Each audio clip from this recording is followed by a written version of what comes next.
Good evening. It's Sunday, August 30th, and we're here at SpaceX headquarters in Hawthorne, California.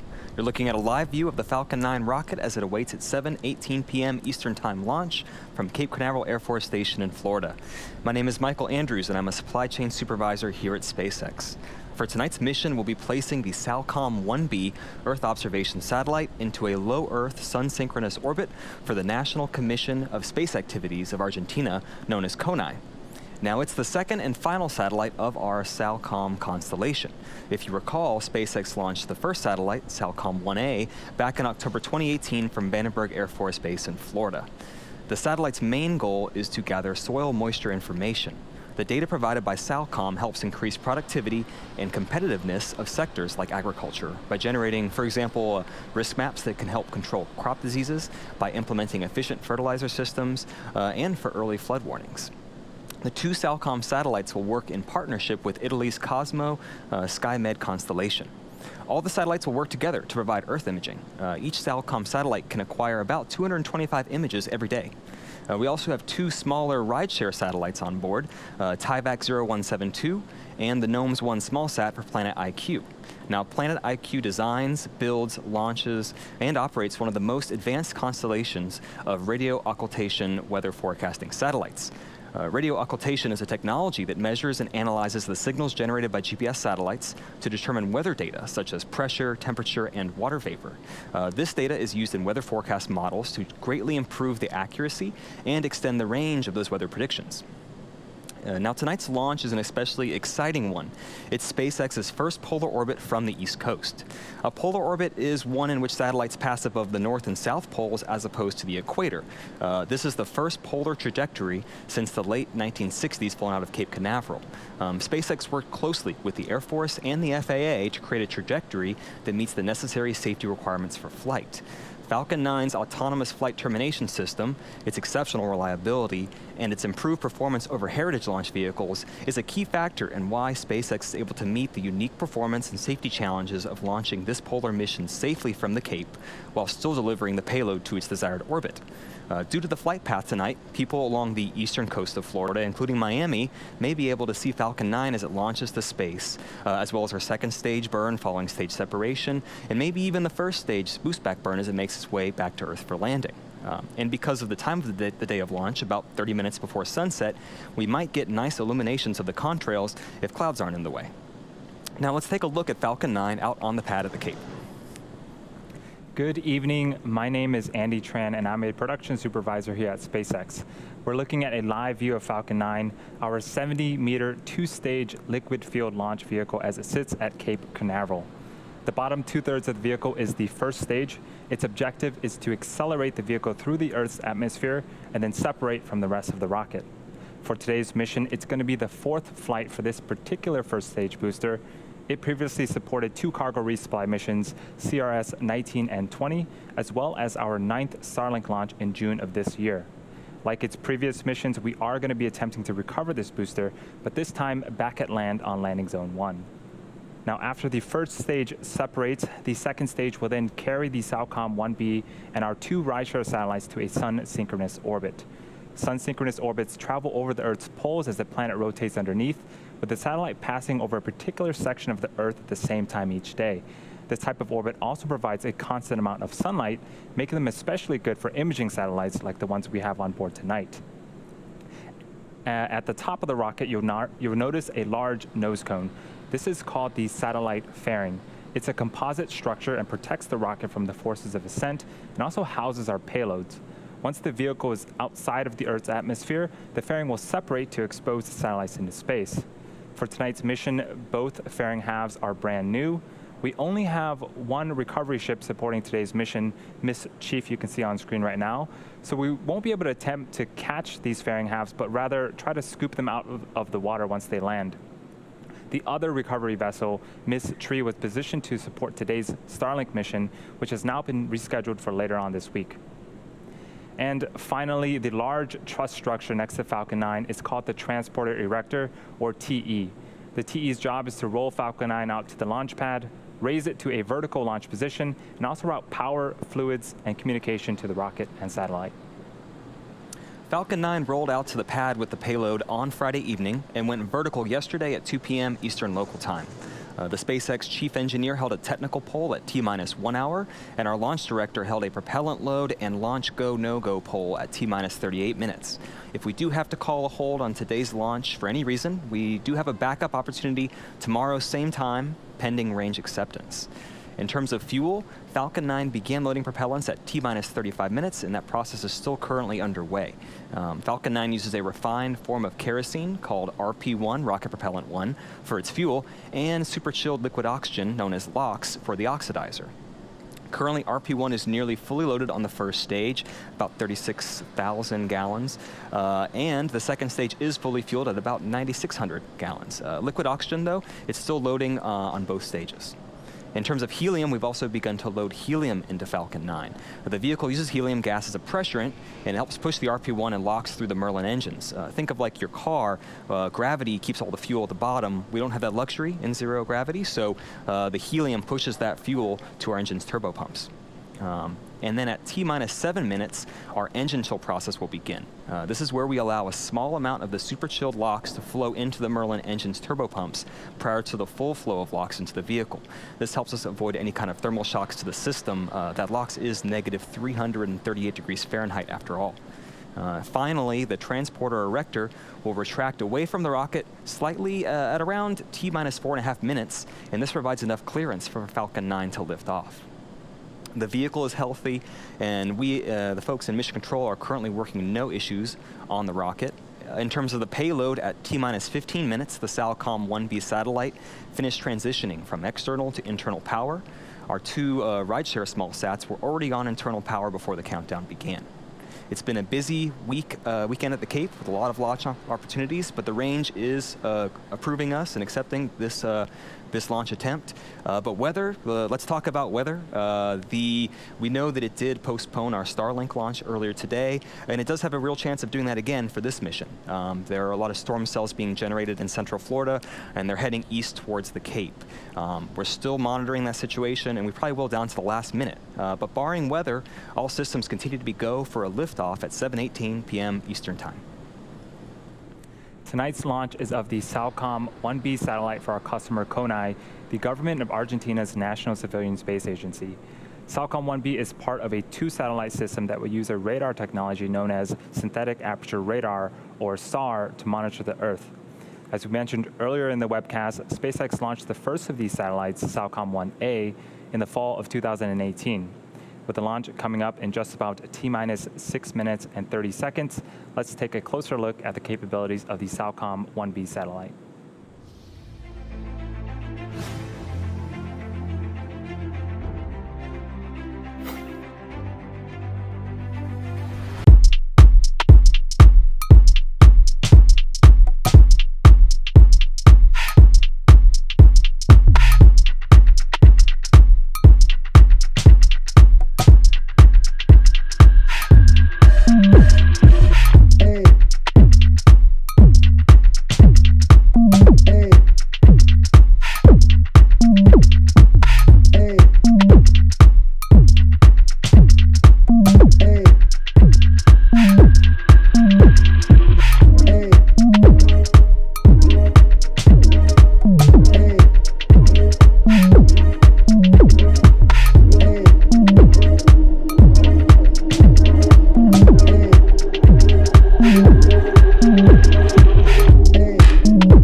All right, we're currently less than 4 minutes from liftoff. Falcon 9 is now moving into the final stages of the countdown.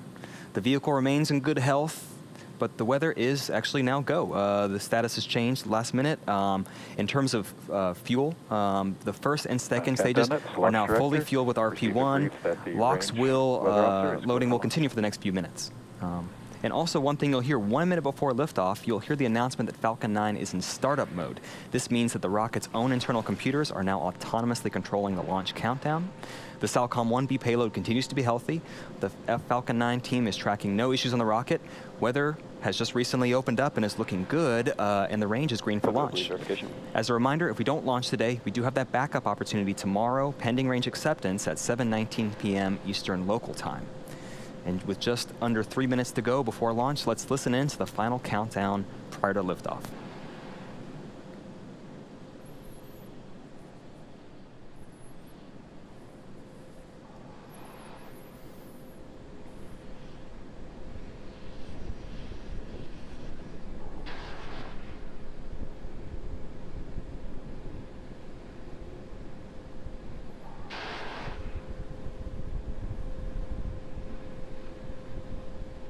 All right, our 9 Merlin engines on the first stage are chilled. They're ready for flight. The LOX loading will complete on that second stage in just a few seconds. Once that occurs, you'll start seeing more of this white clouds venting.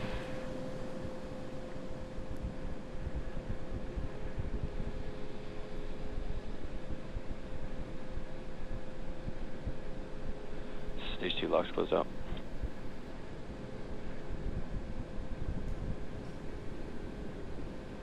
And as our LOX is fully loaded and it's topped off, you'll start seeing this condensation, these clouds form more and more right up until liftoff.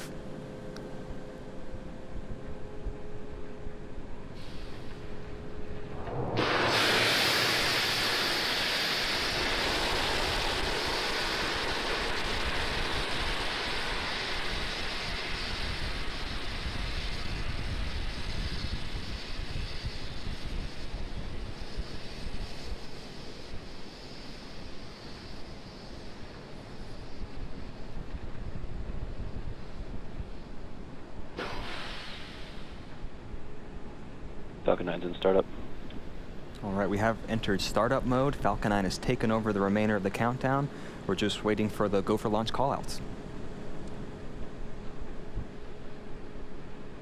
Stage 2, press for flight. LD, go for launch.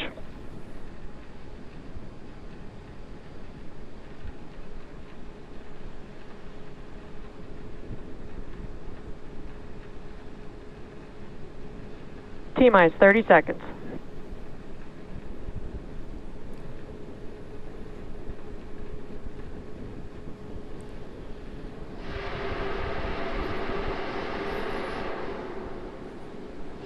T-minus 15 seconds. Falcon 9 is complete for flight. 10, 9, 8, 7, 6, 5, 4, 3, 2, 1, 0. Ignition. And liftoff of Falcon's first East Coast Polar Launch, Hola, Argentina.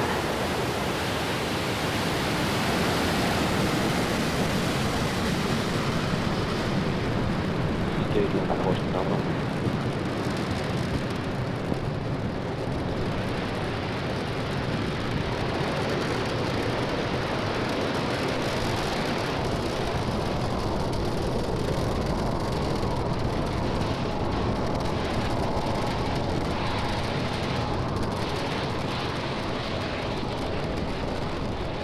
We're now 40 seconds into flight. Falcon 9 has taken off. It's cleared the tower, and we're currently throttling down to prepare for maximum Q. That's the point of maximum aerodynamic pressure. It's at 1 minute 12 seconds.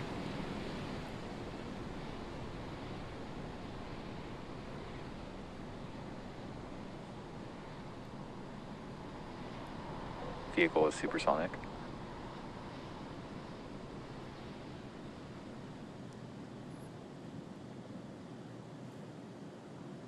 Vehicle has reached maximum aerodynamic pressure. You've heard it. We've reached max Q. At this point, the loads in the vehicle become less and less as the atmosphere gets thinner. We're now able to throttle those Vehicle Merlin clear, engines back up. And at its maximum power, like right now, And the the engine vehicle chill consumes started. more than 700 gallons of fuel per second. All's looking good with our first stage's trajectory. The next couple events, there are 5 events, one after another. First, our main engine cuts off on our first stage. The stages will separate. Our first stage will then flip around to begin its landing attempt. The second stage's Merlin vacuum engine will ignite for second engine start 1. The first stage's boost back burn will start. It's one of 3 burns to help us land. They occur one after another in about 15 seconds. And this is that first polar orbit. If the clouds, you can see through the clouds here, you'll see some unique views that you haven't seen from Falcon 9 over Florida.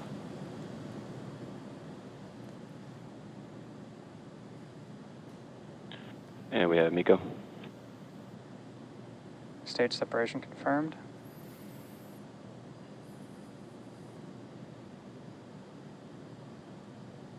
And ignition.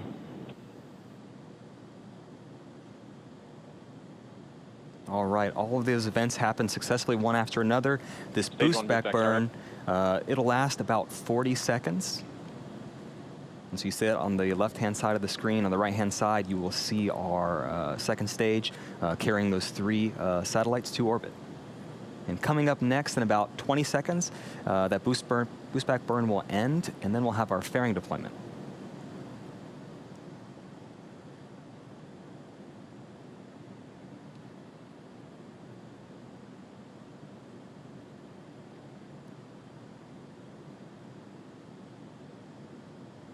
Stage 1 boost back shutdown. All right, one of those first landing burn, the boost back burns has successfully ended. Our 2 fairing halves will now jettison to expose the satellites to space.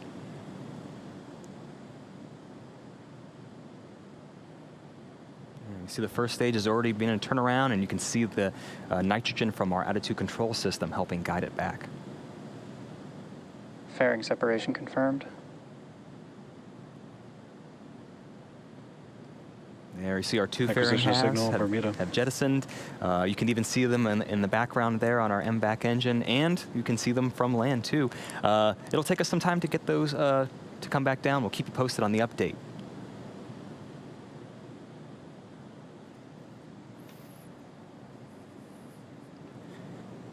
We are T plus 4 minutes and 13 seconds into flight. Everything is looking great for tonight's mission. On the right-hand side of your screen is a view of our second stage, specifically its Merlin vacuum engine. We also call it MVAC engine for short. It's currently in the first of its 2 planned, first and only planned MVAC burn. The first burn should last for about another 4 minutes. On the left-hand side of your screen is a view of our first stage looking downward. It's continuing to fall back towards Earth. The next milestone for the first stage is its first stage entry burn. Falcon 9 needs to execute an entry burn to slow itself down before hitting the dense parts of the atmosphere. Without this second burn, relying on the atmosphere alone to slow Falcon 9 down would put unnecessary strain on the rocket. That entry burn is coming up at T plus 6 minutes and 10 Second stage seconds. is following nominal trajectory. Acquisition of signal, South Texas. You may have also noticed that we've deployed our 4 hypersonic grid fins. Those are the honeycomb-like structures that you see on the left-hand side of your screen. They help to guide the first stage back during descent by moving the center of pressure on the vehicle.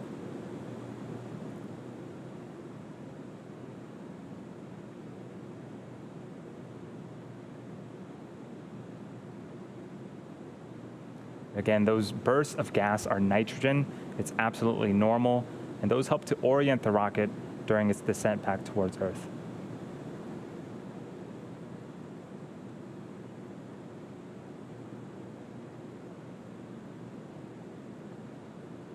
And we're about 20 seconds away from our second burn, the entry burn. Stage 2 FTS has safed.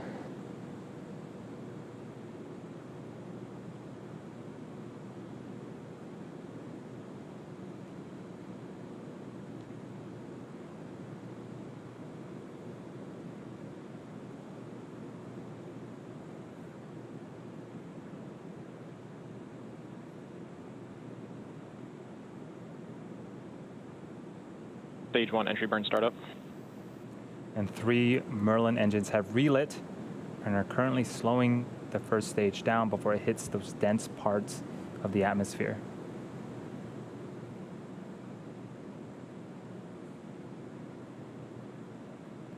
Second stage on the right-hand side of your screen is continuing to perform as expected. Stage 1 entry burn shutdown. And that is our second burn completed. And as we mentioned earlier, we are going to be attempting to recover this booster back at land on landing zone 1. The first stage has one more burn left. Is saved. That is the landing burn. It begins just before we Second touch stage down still and following provides the normal booster with trajectory. a soft descent before we land. During this period, the landing legs will also be deploying. You might be able to catch it right before we touch down. They're stowed at the base of the vehicle and made up of state-of-the-art carbon fiber and aluminum honeycomb. Stage 1 transonic. You can see the cape getting closer and closer. What a cool view. The first stage is passing through the cloud layers right now. Stage 1 landing burn startup. And here comes Falcon 9 attempting its 4th landing.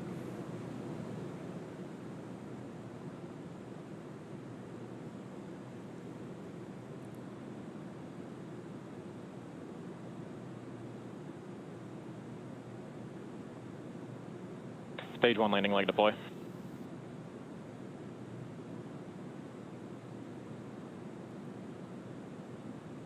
And you could not ask Stage for 1 a landing better burn. landing than that. Falcon 9 has landed once again. That is number 4 for this first stage booster and the 58th overall of an orbital class rocket. What a way to start off tonight's mission.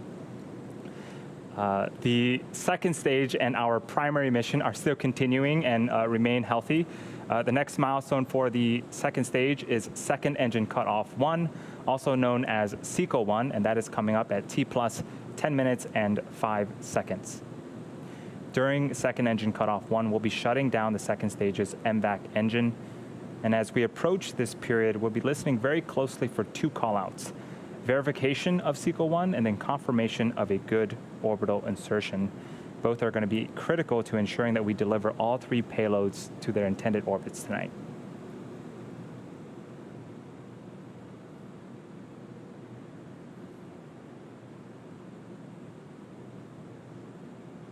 And while we're waiting for that period, some fun facts.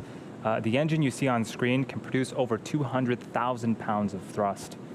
The second stage is Started currently tunnel traveling at rounds. over 20,000 kilometers an hour. At those speeds, you could travel from Los Angeles to New York in just 12 minutes. Very, very fast.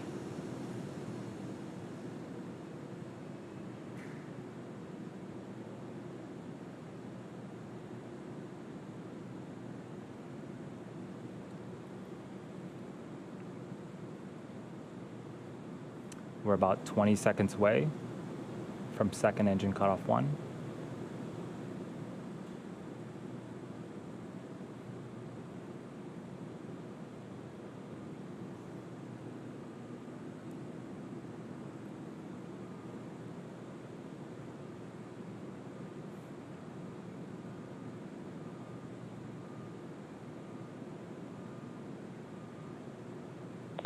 And we have SECO. And the second stage Merlin vacuum engine has successfully had SECO 1. Nominal orbit insertion. And that is the other call out we were waiting to hear on, a good orbital insertion. In just about 3 minutes, we will have the first of our 3 deployments. Until then, we are going to take a short break and be back around the T plus 13-minute mark for the deployment of the SAOCOM 1B satellite.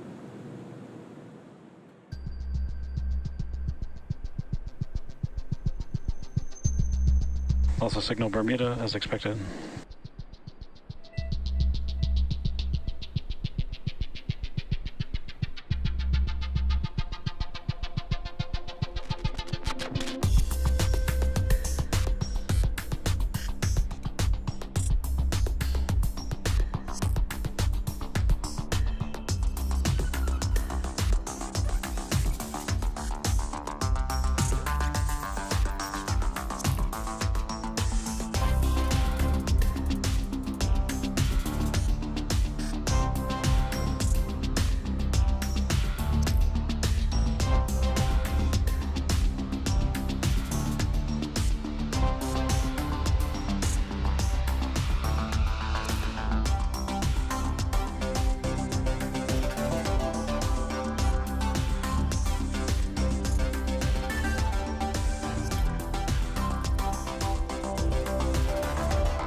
Acquisition of signal, Peru.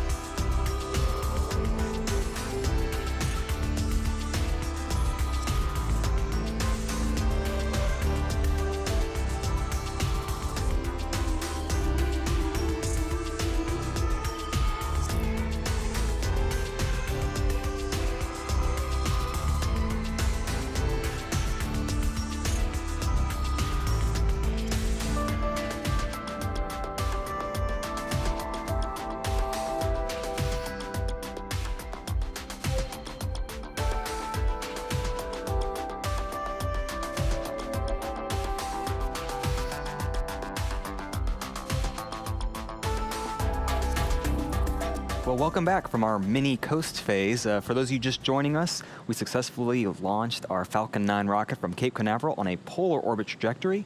We had a successful stage separation, a successful land landing, the 4th landing for this booster, and we're waiting the deployment of the SAOCOM 1B satellite. It's just about 10 seconds, 15 seconds away. It's the second and final satellite in this constellation. We first launched its sister satellite, SAOCOM 1A, in the fall of 2018.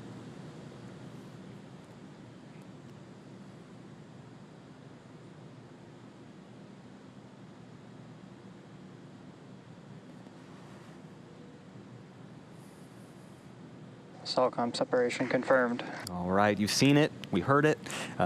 Successful deployment of that SAOCOM 1B satellite. And as a reminder, this satellite and SAOCOM 1A's satellite's goal is to gather soil moisture. It helps increase the productivity and competitiveness of the agriculture sector. It helps us generate risk maps that can help control crop disease. It helps implement better fertilizer systems and provide early flood warnings. These 2 SAOCOM satellites work together with Italy's Cosmos SkyMed constellation, and they work together by providing up to 225 Earth images per day. But we still do have 2 satellites left to deploy. We're going to go into another coast phase. This one will last about 45 minutes. We're going to take a break, but we're leaving you with an animation that shows where we are in that coast phase. We'll be back at about T+1 hour for the deployment of the Tyvak-0172 and GNOMES-1 rideshare satellites. We'll see you then.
Countdown.net, spacecraft team reports good solar array deploy.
Also signal Peru expected.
Acquisition signal reef.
Welcome back to the webcast of the SAOCOM 1B mission. If you're just joining us, we're wrapping up our coast phase and close to the end of today's mission, which launched this evening at 7:18 p.m. Eastern. We then had successful lighting and shutdown of our second stage Merlin vacuum engine, then a successful deployment of the SAOCOM 1B satellite for Argentina's National Space Program. Coming up, we have the deployment of our two rideshare satellites. First up is the GNOMES-1 satellite for PlanetiQ that occurs at T+1 hour, 1 minute and 37 seconds, followed shortly after by the Tyvak-0172 satellite. For the GNOMES-1 satellite, due to the placement of our cameras, it's not likely that we'll have visual confirmation of the GNOMES-1 deployment, so we'll be listening in on the communication channels for that.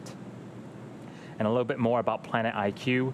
They design, build, launch, and operate one of the most advanced constellation of radio occultation weather forecasting satellites. Radio occultation is a technology that measures and analyzes the signals generated by GPS satellites to determine weather data such as pressure, temperature, and water vapor. This data is used in weather forecast models to greatly improve the accuracy and extend the range of weather predictions. And here's a fun fact about PlanetiQ's microsatellite. It's about the size of a carry-on bag, weighing about 39 kilograms or 86 pounds. We're a few seconds out from the GNOMES-1 payload deploy.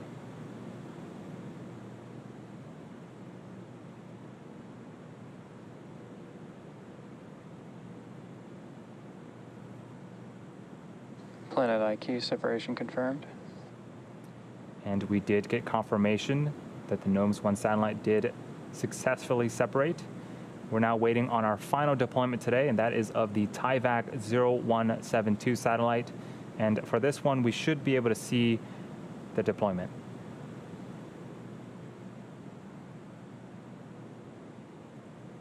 We're just about 15 to 20 seconds out.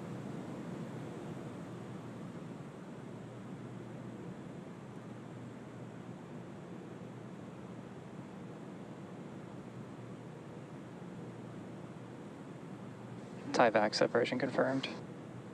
And we did get confirmation of the Tyvak-0172 satellite separation. That is our last payload for tonight. It's been an exciting evening. We saw a successful liftoff from our Cape Canaveral Air Force Station launch pad at 7:18 p.m. Eastern, the first polar orbit launch for SpaceX at the Cape, and the first originating from Florida in decades. From there, a successful stage separation, a land landing of our first stage back at Landing Zone 1, which marks, and this is a small correction, the 59th landing of an orbital class rocket, not the 58th. And finally, the deployment of the SAOCOM 1B satellite for the Argentinian Space Agency, along with our 2 rideshare customers. With that said, we will be bringing our webcast to an end. But before we go, we'd like to thank our customer Konai for tonight's mission and their great support, as well as rideshare customer PlanetiQ. We'd also like to thank the United States Air Force for range support, as well as the Federal Aviation Administration for the licensing of today's mission. Please continue to follow us on SpaceX.com for future missions and milestones, as well as our Twitter and Instagram profiles. And if you're as excited by what you've seen tonight as we are, and you want to join our team, please visit SpaceX.com/careers to learn more about working with us at SpaceX. And finally, thank you to you, all of our viewers, for your support and for tuning in. We hope you have a great night.